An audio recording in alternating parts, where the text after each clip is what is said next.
नमस्कार दोस्तों, भक्ति सफल चैनल पर आपका एक बार फिर से स्वागत है।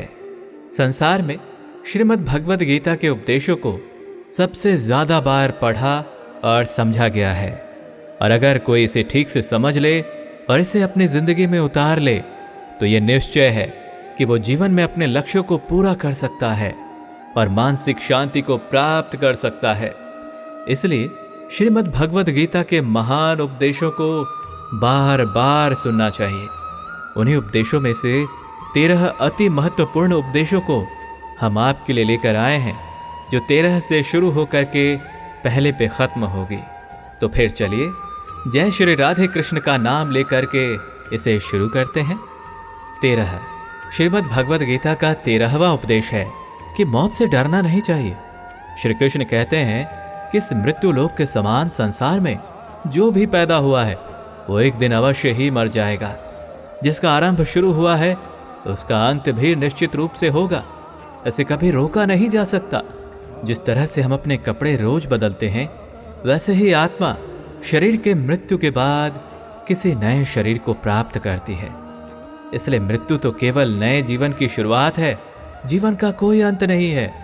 आत्मा कभी नहीं मर सकती और कोई भी आत्मा को मार नहीं सकता, लेकिन फिर भी मृत्यु का भय मनुष्य के मन मस्तिष्क में बैठा होता है। एक बार की बात है, 2 पक्षियों का एक जोड़ा एक पेड़ पर रहता था। वो एक दूसरे से बहुत प्रेम करते थे। वो एक दूसरे के साथ जीने और मरने की कस्में खा चुके थे। किसी एक दिन वहां एक शिकारी आता है और उस जोड़े के मादा पक्षी को अपनी तीर से मार देता है। अब नर पक्षी अकेला रह जाता है और रोने लगता है, और मरे हुए मादा पक्षी को देख के कहता है कि मैं तुम्हारे बिना नहीं जी सकता। काश मेरा जीवन तुम्हें मिल जाता, या तुम्हारी जगह मेरी मृत्यु हो गई होती। इस तरह से वो रोने लगता है और अपना बुरा हाल कर लेता है। इतने देर में उस निर्दयी शिकारी ने दूसरा बाण चलाया और उस निर्दोष पक्षी को भी मार डाला। तो सही अर्थों में अगर हम गौर करें तो ये हमारी ही कहानी है। जब कोई अपना मर जाता है तो हम भी वैसे ही रोते हैं, लेकिन हमें ध्यान ही नहीं होता कि हम भी एक दिन मर जाएंगे। जिस तरह से वे पक्षी उस पेड़ पर थे, बिल्कुल वैसे ही उस मृत्यु रूपी पेड़ पर हम भी बैठे हैं। लेकिन मृत्यु के बाद हमारे शरीर नष्ट होने से हमारी आत्मा का अंत नहीं होता। श्री कृष्ण कहते हैं, हे अर्जुन, हम दोनों ने अनंत जन्म लिए हैं। वैसे तुम्हें कुछ भी याद नहीं होगा, लेकिन वो सब कुछ मुझे याद है। यदि कोई इस बात को समझ ले कि मैं यहाँ कुछ समय के लिए आया हूँ, तो उसके जीवन में सभी संघर्ष, दुख और चिंताएं समाप्त हो जाएंगी।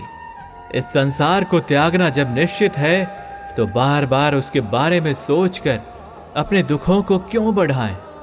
एक बार की बात है, उस जमाने में साधु महात्मा लोग लंबी लंबी यात्रा पैदल ही कर लेते थे। उनमें से एक महात्मा यात्रा करते हुए वे एक नगर में आए। वो बहुत थके हुए थे। उन्हें उस नगर में एक महल दिखा और उसमें जाकर सोने का विचार किया। जब उस महल में वहां का राजा पहुंचा तो वो अपने पलंग पर उस महात्मा को सोते हुए देखकर बहुत हैरान हुआ। राजा ने महात्मा से पूछा, तुम मेरे महल में कैसे घुस आए, और वो भी मेरे बिस्तर पर किसने तुम्हें सोने की आज्ञा दी है? इस पर महात्मा जी ने उत्तर दिया, हे राजन, मुझे तो लगा कि ये धर्मशाला है, इसलिए मैं यहीं सो गया। राजा ने कहा कि आपने मेरा महल धर्मशाला समझा है? तो फिर महात्मा ने कहा, अगर आप इसे अपना मानते हो तो बताइए कि आपसे पहले इस महल में कौन कौन रहता था? इस पर राजा ने कहा, मेरे से पहले मेरे पिता और उनसे पहले मेरे दादा रहते थे। फिर महात्मा ने पूछा कि क्या तुम इस महल में हमेशा रहोगे, और तुम्हारे जाने के बाद इस महल में दूसरा कौन रहेगा? इस पर राजा ने कहा, मेरे बाद मेरा पुत्र इस महल में रहेगा। तो फिर महात्मा ने कहा, तो फिर इस जगह को धर्मशाला कहा जाना उचित होगा, जिसमें रहने वाले बदल जाते हैं। इसलिए मैं भी तुम्हारे महल को धर्मशाला मानकर रात बिताने आ गया था। अगर हम ये भी जान लें कि हम इस संसार में कुछ समय के लिए ही तो आए हैं, तो हमारे सारे दुख दूर हो जाएंगे। इसके विपरीत यदि हम मोह करते हैं और ये अधिकार जमाने लग जाते हैं कि ये मेरा है इसलिए मैं नहीं छोड़ सकता, तो फिर हमारे जीवन में हमें केवल दुख ही दुख दिखने लगते हैं। इसलिए मृत्यु का भय ना करके इस जीवन के वर्तमान समय का सदुपयोग करके आनंदित होना चाहिए। दोस्तों, इससे पहले कि हम अगले उपदेश पर जाएं, अगर अभी तक आपने इस वीडियो से कुछ भी सीखा है तो कमेंट में जय श्री राधे कृष्णा अवश्य लिख दीजिए और वीडियो को लाइक करके चैनल को सब्सक्राइब कर लीजिए और बेल नोटिफिकेशन आइकन को ऑल पर सेट कर लीजिए। तो फिर चलिए आगे बढ़ते हैं। 12 गीता का 12वां उपदेश है, हद से ज्यादा मोह करना भी व्यर्थ होता है।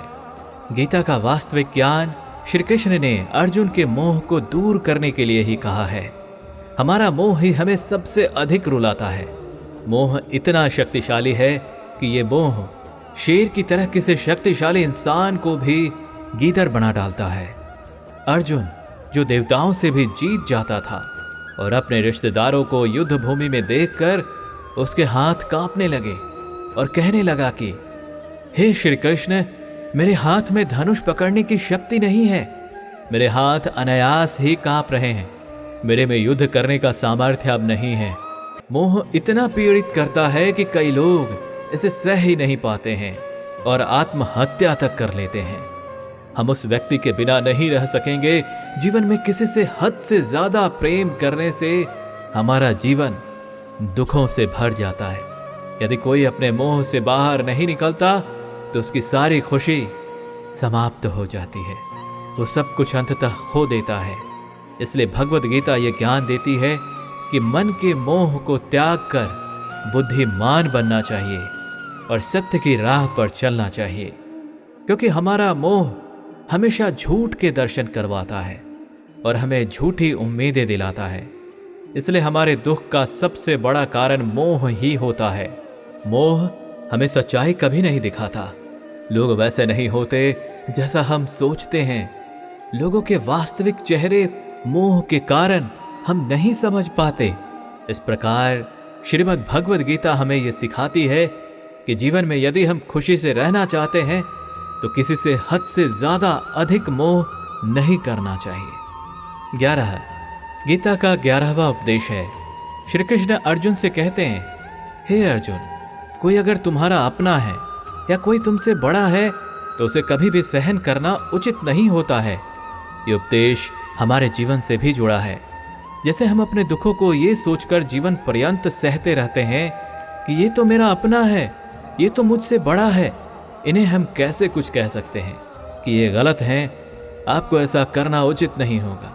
हम सोचते हैं कि अगर उनकी गलतियों को नहीं सहा हमने और बदले में कुछ कह देंगे तो हमारे रिश्ते ही हमेशा के लिए कहीं खराब ना हो जाए। हम ऐसे ही डरते रहते हैं। लेकिन ध्यान दीजिए कि उस मनुष्य को आप अपना कैसे मान सकते हैं जो आपके दुखों का कारण हो। स्मरण रहे कि जो आपकी तकलीफों को दूर करता है वो ही वास्तविकता में आपका अपना होता है। श्रीमद् भगवद गीता में कहा गया है कि कोई आपका फायदा उठाने की कोशिश करे तो ऐसा होने मत दीजिए। लोगों द्वारा आपको जुल्म सहने के लिए मजबूर करना आसान हो जाता है यदि आप उसके द्वारा दिए गए जुल्मों को बर्दाश्त करते रहते हैं। भगवद गीता के पहले अध्याय का नाम है अर्जुन विषाद योग और दूसरे अध्याय का नाम है सांख्य योग। इन दोनों में अर्जुन ने श्री कृष्ण भगवान के समक्ष अपने दुखों और मानसिक दुविधाओं को व्यक्त किया है। महाभारत के युद्ध भूमि में अर्जुन ने कहा, हे श्री कृष्ण, मेरे द्वारा इन कौरवों से युद्ध करना कैसे उचित हो सकता है? ये सभी तो मेरे अपने ही हैं। मैं अपने पूजनीय भीष्म पितामह और गुरु द्रोणाचार्य से कैसे युद्ध कर सकता हूं? इन्हें मृत्यु देने से ज्यादा अच्छा होगा कि मैं भिक्षा मांगकर अपना भरण पोषण करूं। अपने कौरव भ्राताओं से युद्ध करने से ज्यादा अच्छा होगा कि मैं सन्यासी जीवन को अपना लूं। इस पर श्री कृष्ण अर्जुन से कहते हैं कि यहां कौन अपना है और कौन पराया है? अगर तू इन अधर्मियों के साथ युद्ध करता है तो ये तुझे मुक्ति दिलाएगा, और अगर तू ऐसा नहीं करता है और अज्ञानता और मोह के जंजाल में फंसा रहता है तो ये सारा संसार तेरी निंदा करने से पीछे नहीं हटेंगे, तुझे कायर कहेंगे। यह बात केवल धर्म अधर्म की है, सही गलत की है, न कि अपने पराये की। अगर तू अधर्म और गलत का अंत नहीं करेगा और उसे सहता रहेगा तो अधर्मियों का मनोबल बढ़ जाएगा और वे संसार में और भी गलत कार्य निरंतर करते रहेंगे। इसलिए अज्ञानता और मन के मोह से बाहर निकल करके अपने वास्तविक कर्म यानी युद्ध कर। जब महाभारत के युद्ध में अभिमन्यु की मृत्यु हो जाती है, जो अर्जुन का पुत्र होता है, तब अर्जुन अत्यंत दुखी हो जाता है और रोने लगता है और कहता है, ये दुख मुझसे सहा नहीं जाता, ये स्थिति बहुत ही पीड़ादायी है, जी करता है कि खुद को ही समाप्त कर लूं। इस पर भगवान श्री कृष्ण अर्जुन को ऐसे लोक में ले गए जहां केवल आत्माओं का ही वास था, जहां अभिमन्यु आनंद से बैठा हुआ था, क्योंकि अभिमन्यु को उत्तम पद मिला हुआ था, क्योंकि उसने सक्रिय रूप से जीवन पर्यंत उचित और नेक कार्य किया और अपने धर्म को निभाया। अर्जुन रोते हुए अभिमन्यु के पास पहुंचा और अपने पुत्र को देखकर बहुत खुश हुआ। उसने पुत्र को गले लगाकर कहा कि मैं तेरे बिना नहीं जी सकता हूं, तेरी मृत्यु के बाद मुझे जीने की सारी उम्मीदें ही खत्म हो गई थी। इस पर अभिमन्यु ने कहा, आप कौन हो? फिर अर्जुन ने जवाब दिया कि मैं तुम्हारा पिता। इसके बाद अभिमन्यु ने कहा कि इस आत्मा के लोक में ना कोई किसी का पुत्र है और ना ही किसी का कोई पिता। मेरे कई जन्म हुए हैं, वास्तविकता में आत्मा का कोई पिता या माता नहीं है। इस प्रकार से ये सुनकर के अर्जुन का सारा मोह समाप्त हो गया। जब उसने देखा कि मेरा पुत्र मुझे पहचान भी नहीं रहा था। इस परिस्थिति से हमें यह समझ आता है कि संसार में असलियत में अपना पराया कौन होता है। मुश्किल समय में हमारा साथ देने वाले ही हमारे अपने होते हैं, बाकी सब तो पराये होते हैं। 10 गीता का 10वां उपदेश है कि जिसने संसार का त्याग कर दिया या जो हमसे दूर चला गया, उसका दुख करना व्यर्थ है, और जो आने वाला है उसकी चिंता भी नहीं करनी चाहिए। जब महाभारत का युद्ध चल रहा था तो अर्जुन ने श्री कृष्ण से कहा कि अगर युद्ध हुआ तो करोड़ों सैनिक और योद्धा मारे जाएंगे, तो उनकी स्त्रियों का क्या होगा? ये समाज कैसे विकसित होगा? अर्जुन ने और भी बहुत सारे सवाल श्री कृष्ण से किया।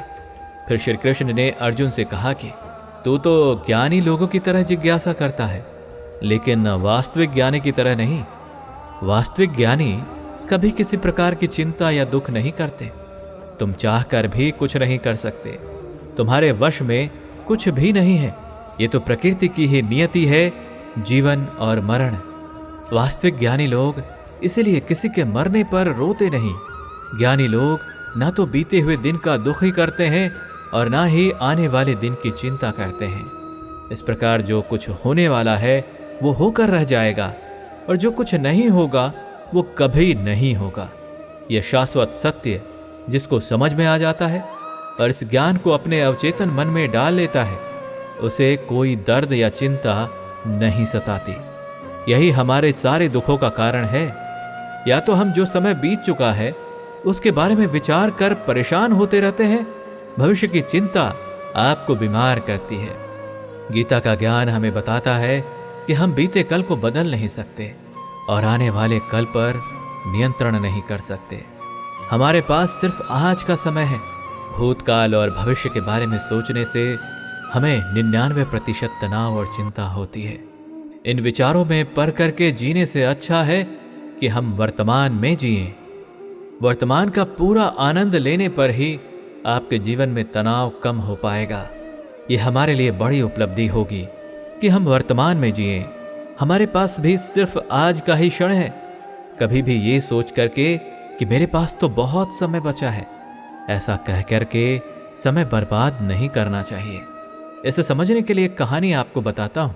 एक शिक्षक ने अपने एक विद्यार्थी को पारस का पत्थर दिया, लेकिन शिक्षक ये जानते थे कि ये शिष्य तो बहुत आलसी है और हर काम को कल पर टाल देता है। गुरुजी ने अपने शिष्य को बताया कि मैं तुम्हें ये पारस पत्थर दे रहा हूँ, और यदि तुम लोहे को इस पारस पत्थर से छूते हो तो वो स्वर्ण का बन जाएगा, लेकिन तुम्हें केवल 2 महीने के लिए ये पारस पत्थर दे रहा हूँ, और 2 महीने बाद तुम्हें ये पारस पत्थर वापस लौटा देना होगा। शिष्य लोहा खरीदने बाजार गया। जब वो बाजार में लोहा खरीदने पहुंचा तो उसे लगा कि लोहे का मूल्य तो बहुत अधिक था, तो उसे लगा कि वो कुछ दिन रुक कर ले लेगा, जब लोहे की कीमत कम हो जाएगी।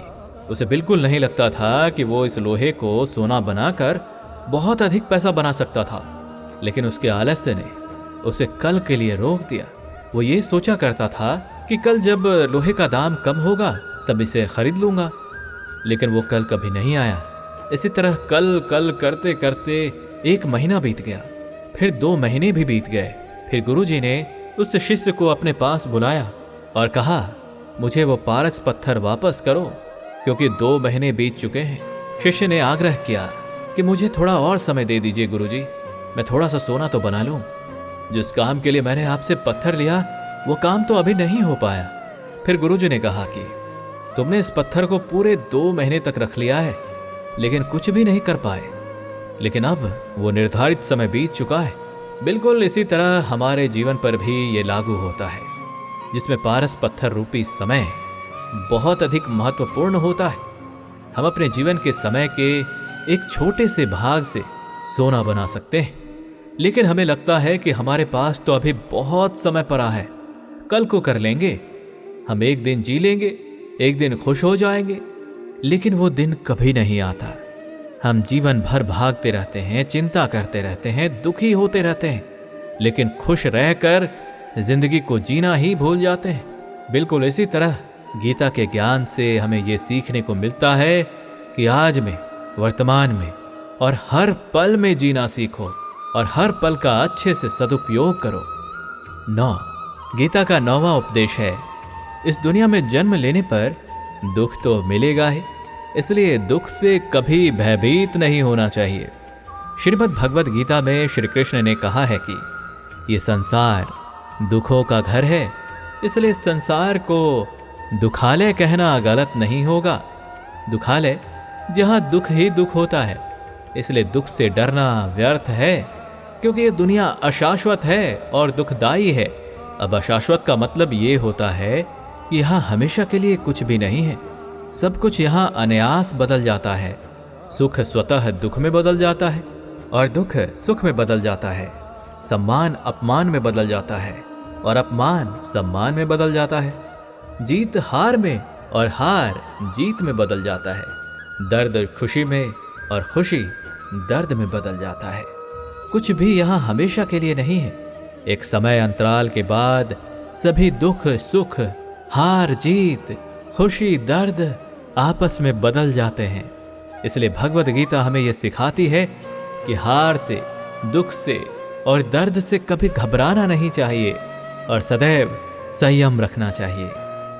8 गीता का 8वां उपदेश है, श्री कृष्ण ने कहा है कि जो मनुष्य दुनिया के हर सहारे को छोड़कर मुझ पर विश्वास करता है, मैं उसकी हर आवश्यकता को पूरा करता हूँ और उनकी हर तरह से सुरक्षा भी करता हूँ। जो भक्त अनन्य भाव से मेरा चिंतन करते हुए मुझे पूजते हैं, ऐसे नित्य युक्त साधकों के योग क्षेम को मैं स्वयं वहन करता हूँ। जो कुछ भी हमें मिलता है उसे पाना योग कहलाता है, और जीवन में जो कुछ मिलता है उसे बचाए रखना क्षेम कहलाता है। इसलिए केवल भगवान को ही अपना सहारा मान लेना चाहिए, क्योंकि श्री कृष्ण कहते हैं कि हे अर्जुन, जो मनुष्य केवल मुझ पर निर्भर हो जाता है उसे मैं मन वांछित देता हूँ और उसकी रक्षा भी करता हूँ। 7 गीता का 7वां उपदेश है, इस दुनिया में कुछ भी हमारा नहीं है। गीता के सार में हमने अक्सर सुना है कि तुम्हारा क्या गया जो तुम रोते हो, तुमने क्या पैदा किया जो नष्ट हो गया, तुम क्या लाए थे जो तुमने खो दिया, तुमने जो लिया यहीं से लिया, जो कुछ भी दिया यहीं पर दिया, जो आज तुम्हारा है कल किसी और का होगा, क्योंकि परिवर्तन संपूर्ण संसार का नियम है। आपका क्या हुआ जो आप रो रहे हैं, आपने क्या लाया जो आपने खो दिया। साथ रहने और मरने की बातें करने वाले सभी दोस्त आज नहीं जानते कि कहाँ चले गए। इस दुनिया में हर रिश्ते बदल जाते हैं। इसके अलावा हमारा शरीर हर दिन बदल रहा है। हमारा बचपन से युवावस्था, युवावस्था से वृद्धावस्था, और एक दिन ये शरीर हमें छोड़ देता है। तो किसके लिए रोना और चिंता करना। हम जीवन भर चीज़ों को सुंदर बनाने, रिश्तों को जीवंत बनाने में लगे रहते हैं, लेकिन एक दिन सब कुछ नष्ट हो जाएगा। जिन रिश्तों के लिए जिस धन दौलत के लिए हम हर दिन लड़ते रहते हैं, एक दिन इन सब को छोड़ करके हमें इस संसार से जाना ही पड़ेगा। इसलिए मोह कभी नहीं करना चाहिए। 6. गीता का छठा उपदेश है, कोई भी इंसान किसी भी स्थिति में एक पल के लिए भी कर्म किए बिना नहीं रह सकता। कर्म ना करना भी एक प्रकार से कर्म है, वो कर्म जो ना करने का कर्म है। सीधी बात तो ये है कि इंसान हर समय अपना हर काम करने के लिए मजबूर है और चाहते हुए भी खुद को कर्म करने से रोक नहीं सकता। खाना पीना सोना बैठना सिर्फ शारीरिक कार्य ही नहीं, बल्कि सोचना भी एक कार्य है। हम सभी को ये समझना चाहिए कि भगवान किसी के साथ गलत नहीं करते, सब उनके लिए एक समान है। ठीक वैसे ही जैसे माँ बाप के लिए सभी बच्चे समान हैं, अगर कोई हमारा भाग्य अलग बना सकता है तो वो है हम खुद। इसलिए गीता में भगवान श्री कृष्ण बार बार अच्छे कर्म को महत्वपूर्ण बताते हैं। 5. गीता का 5वां उपदेश है, किसी मनुष्य के सर्वनाश का कारण उसके भीतर मौजूद क्रोध, वासना और लालच होता है। ये उसे नरक के तरफ ले जाते हैं। ऐसे 3 दुर्गुण रखने वाले मनुष्य अपने स्वार्थ और सुख को पूरा करने के लिए हमेशा दूसरों को पीड़ित करता रहता है। अत्यधिक क्रोध करना, वासना रखना और मन में लालच करने से जीवन अंततः दुखों से भर जाता है। वो मरने के बाद नहीं, बल्कि इसी जीवन में जीते जी नरक को भोगता है।